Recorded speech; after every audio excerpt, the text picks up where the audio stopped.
খোকা, তুই কেমন আছিস? কি করছিস বল? আমার জ্বরটা সেরেছে রে, শরীরটা দুর্বল। আমার জন্য ভাবিস না রে, আমি ভালোই আছি। তোর বাবাও চলে গেলেন, আমিও গেলে বাঁচি।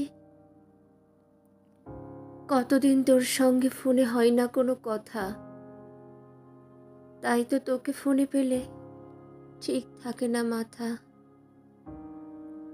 আমায় কবে নিয়ে যাবি? বড্ড লাগে একা। হ্যালো, লাইনটা কেটে গেল নাকি কেটে দিলি খোকা?